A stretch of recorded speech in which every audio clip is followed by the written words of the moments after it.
madalas ng insidente na kapag may naniningil na Indiano ay tinataguan sila o tinatakbuhan sila ng mga umutang sa kanila.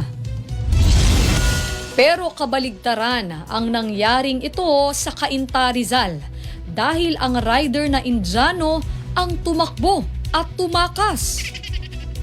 Sa video nakuha ng dashcam, makikita ang isang sasakyan na pumasok sa subdivision at nasa likuran nito ang isang kelot na rider na Indian national.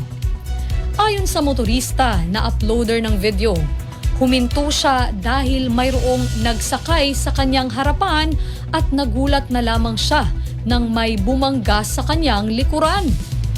Binaba niya ang Indianong rider na nakipag-usap naman sa kanya ng maayos sa umpisa.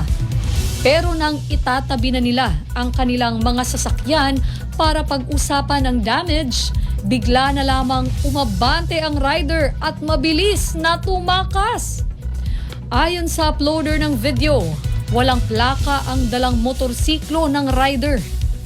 Paalala ng mga nagkomentong netizens, kapag nabangga ng motorsiklong walang plaka, mas mainam na hingin agad ng driver ang ID para sa pagkakakilanlan nito para pwedeng agad mai-report sa mga otoridad sakaling tumakas man ang may sala.